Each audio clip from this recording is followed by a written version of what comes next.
Малкият беломорец. Ангел Каралийчев.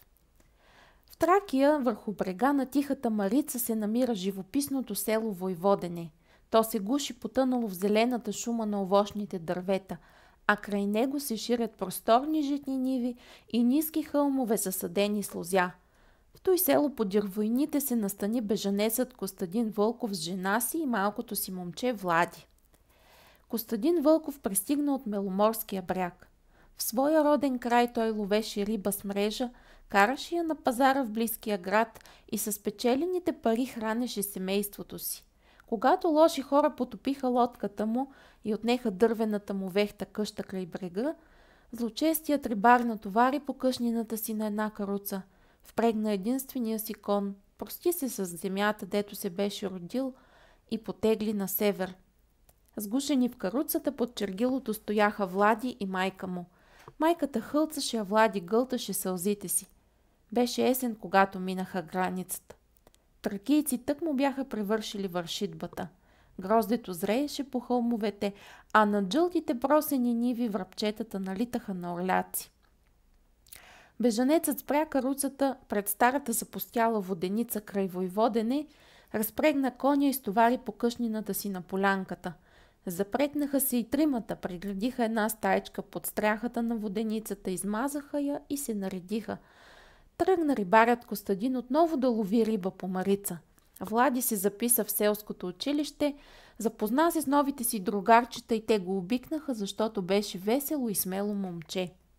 Владевата майка шъташе вкъщи, събираше земнина, кърпеше рибарската мрежа. Мамо, думаше и Влади, и днес видях една девойка, че носи на кобилица 2 кошници с жълто грозде.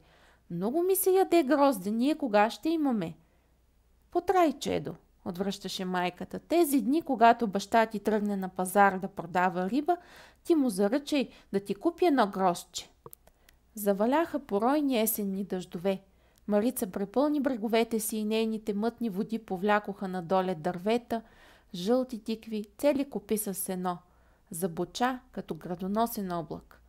Един ден, когато удари училищният звънец на обед и децата като шумен поток се втурнаха навън, Влади се промъкна между навалицата.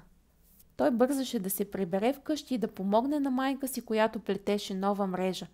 Като наближи реката, малкият беломорец забеляза голямо вълнение по крайбрежната селска улица. Цялата опа от хора се трупаше на едно място и викове пълни с ужас цепеха въздуха. Какво има, какво се е случило? Влади се втурна и щом надникна през навалицата, страшна картина се разкри пред очите му.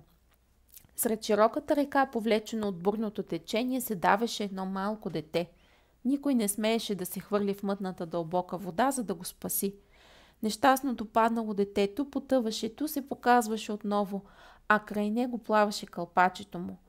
Без да мисли много, Влади смъкна от гърба си торбата с книгите, разбута тълпата и се хвърли във водата. Всички хора наоколо ахнаха. Не се мина дори една минута и малкият рибарски син, който беше пораснал на Беломорския бряг и знаеше да плува като риба, наближи мястото, дето се мяташе отдавничето. То се беше загубило под водата и само по едрите мехури, които излизаха един след друг, Влади разбра къде е. Почна да го търси. И защото се страхуваше да не би отдавничето да го хване за крака и да го повлече надоле, смелият пловец се гмурна под водата. Приповдигна с гръб потъналото момче, извърна се ловко, хвана го за дрехата с една ръка, а с другата заплува към брега. С затаен дъх всички следяха как едно дете се бори с водната стихия, за да спаси живота на друго дете и никой не им се притичаше на помощ. Най-сетне подир няколко мъчителни минути Влади стигна до брега, подаде спасеното момче и сам излезе от водата. Когато, измокрен до костите, той се изправи на брега, радостта на селяните избухна. Всички почнаха да викат.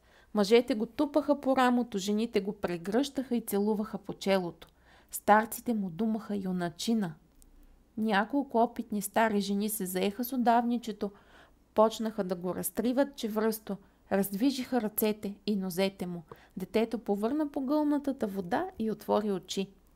Влади, като видя, че момчето е живо, грабна турбичката си, измъкна се от навалицата и се затече към къщи. От крачолите му шуртеше вода. На другия ден във воденицата, където се беше настанило сиромашкото семейство на рибари, пристигнаха двама души – мъж и жена, бащата и майката на спасеното дете. Бащата дълго милва Влади по главата и рече на Владевата майка: цяла нощ мислихме с жената как да ви се отплатиме. Ние имаме на този свят само една радост – нашето дете. Той е вече в първо отделение. Ако бяхме го загубили, животът ни щеше да стане страшен. Не сме богати хора, за да наградим Владя както трябва, ала имаме 3 декара хубаво лозе на Белия бряг. Решихме да ви дадем единия декар за спасителя на нашия син. Гледайте лозето, грижете се за него, копайте го, пръскайте го, берете му гроздето, то е вече ваше. Владевата майка заплака от радост. Същата вечер след училище Влади и майка му заминаха към Белия бряг, който е на юг от Войводене. Майката носеше една празна кошница за грозде.